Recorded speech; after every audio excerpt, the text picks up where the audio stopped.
Un verdict fort mais sans surprise hier soir à l'issue de 6 semaines de débat. Ali Reza Polat a de nouveau été reconnu coupable de complicité des crimes commis par les Kouachi et par Koulibaly. Il a été condamné à la réclusion criminelle à perpétuité, une peine plus lourde qu'en première instance.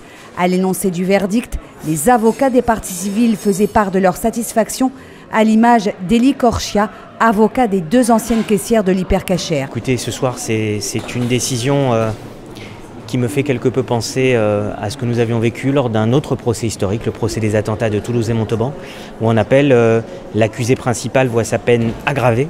C'est dire que la Cour d'appel a décidé finalement d'accroître cette peine en n'étant pas du tout convaincu par les explications qui avaient été données par le principal accusé à ce procès. On s'était bien rendu compte que face à un certain nombre d'éléments fondamentaux qui lui étaient reprochés dans ce dossier, eh bien, il se cantonnait à refuser de répondre ou à tout simplement dire « je n'y suis pour rien ». Ça ne pouvait pas être suffisant. Le second accusé, Amar Ramdani, écope d'une peine plus légère qu'il y a 2 ans, 13 ans de réclusion. Pour Riss, le directeur de Charlie Hebdo, survivant de l'attentat du 7 janvier 2015, c'est la fin d'une longue séquence judiciaire. Tant que les échéances judiciaires ne sont pas épuisées, on espère peut-être quelque chose. Bon, là maintenant, je ne vais pas dire qu'on n'a plus d'espoir, mais enfin bon, on n'est plus dans l'attente de quelque chose. Voilà. C'est soldé, ça c'est soldé. Ça lève le doute qu'on pouvait avoir sur est-ce que la justice va bien comprendre ce qui s'est passé, est-ce qu'elle va bien juger.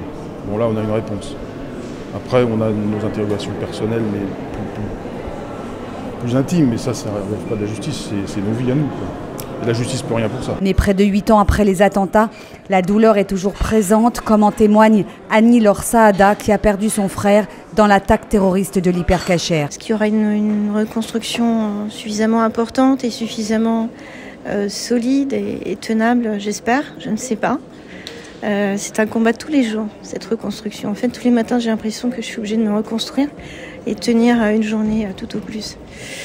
Donc voilà, donc tous les jours, on rassemble les morceaux qu'on peut rassembler et on essaye de passer la journée avec tout ça. Et concernant les enfants ont toute la vie devant eux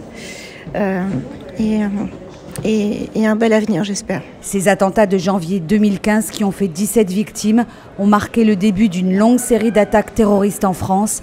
À quelques pas de là, dans le même palais de justice, se tient le procès de l'attentat de la promenade des Anglais à Nice.